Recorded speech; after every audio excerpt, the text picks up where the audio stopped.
Üçüncü söz. Bismillahirrahmanirrahim. Ya eyyuhennâsü u'budu.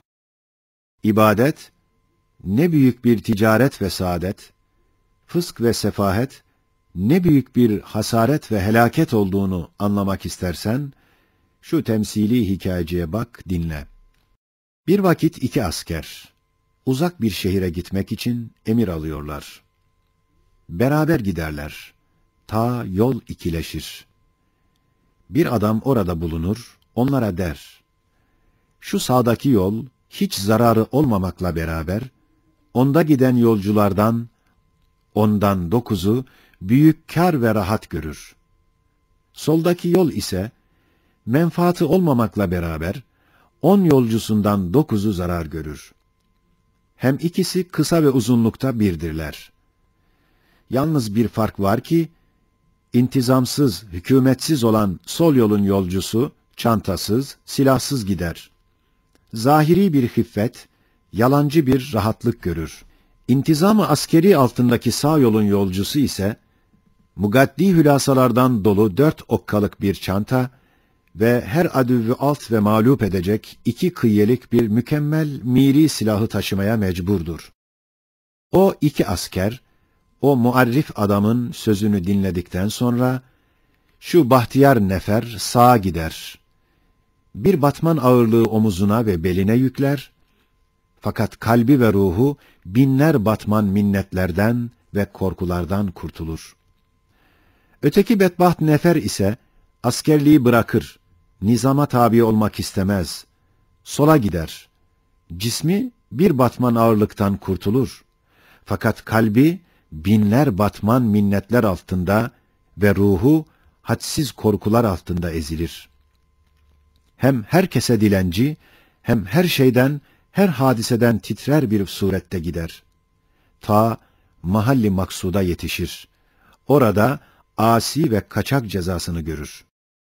Askerlik nizamını seven, çanta ve silahını muhafaza eden ve sağa giden nefer ise, kimseden minnet almayarak, kimseden havf etmeyerek, rahatı kalp ve vicdan ile gider.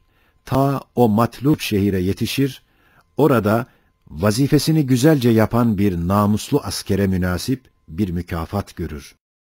İşte ey nefsi serkeş, bil ki o iki yolcu, biri muti kanunu ilahi, birisi de asi ve hevaya tabi insanlardır. O yol ise hayat yoludur ki, alemi ervahtan gelip, kabirden geçer, ahirete gider. O çanta ve silah ise, ibadet ve takvadır. İbadetin çendan zahiri bir ağırlığı var. Fakat manasında öyle bir rahatlık ve hafiflik var ki tarif edilmez. Çünkü abid namazında der, eşhedü en la ilahe illallah, yani Halik ve Rezzak ondan başka yoktur. Zarar ve menfaat onun elindedir. O hem hakimdir, abes iş yapmaz. Hem rahimdir, ihsanı merhameti çoktur diye itikat ettiğinden her şeyde bir hazine rahmet kapısını bulur. Dua ile çalar, hem her şeyi kendi Rabbisinin emrine musahhar görür. Rabbisine iltica eder. Tevekkül ile istinat edip her musibete karşı tahassun eder. İmanı ona bir emniyeti taamme verir. Evet, her hakiki hasenat gibi cesaretin dahi menbaı imandır, ubudiyettir. Her seyyiat gibi cebanetin dahi menbaı dalalettir. Evet, tam münevverül kalp bir abidi, küre-i arz bomba olup patlasa, ihtimaldir ki onu korkutmaz. Belki harika bir kudret-i samedaniyeyi lezzetli bir hayret ile seyredecek. Fakat meşhur bir münevverül akıl denilen kalpsiz bir fasık filozof ise, gökte bir kuyruklu yıldızı görse yerde titrer. Acaba bu serseri yıldız arzımıza çarpmasın mı der, evhama düşer. Bir vakit böyle bir yıldızdan Amerika titredi, çokları gece vakti hanelerini terk ettiler. Evet, insan nihayetsiz şeylere muhtaç olduğu halde, sermayesi hiç hükmünde, hem nihayetsiz musibetlere maruz olduğu halde, iktidarı hiç hükmünde bir şey.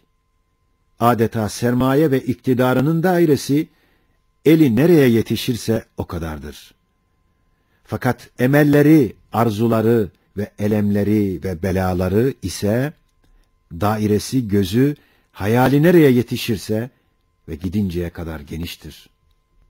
Bu derece aciz ve zayıf, fakir ve muhtaç olan ruhu beşere ibadet, tevekkül, tevhid, teslim, ne kadar azim bir kâr, bir saadet, bir nimet olduğunu bütün kör olmayan görür, derk eder.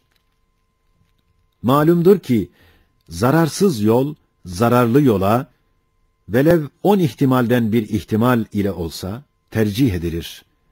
Halbuki, meselemiz olan ubudiyet yolu, zararsız olmakla beraber, ondan 9 ihtimal ile bir saadet-i ebediye hazinesi vardır. Fısk ve sefahet yolu ise, hatta fasıkın itirafıyla dahi, menfaatsiz olduğu halde, ondan 9 ihtimal ile şekavet-i ebediye helaketi bulunduğu icma ve tevatür derecesinde hadsiz ehli ihtisasın ve müşahedenin şehadetiyle sabittir. Ve ehli zevkin ve keşfin ihbaratı ile muhakkaktır.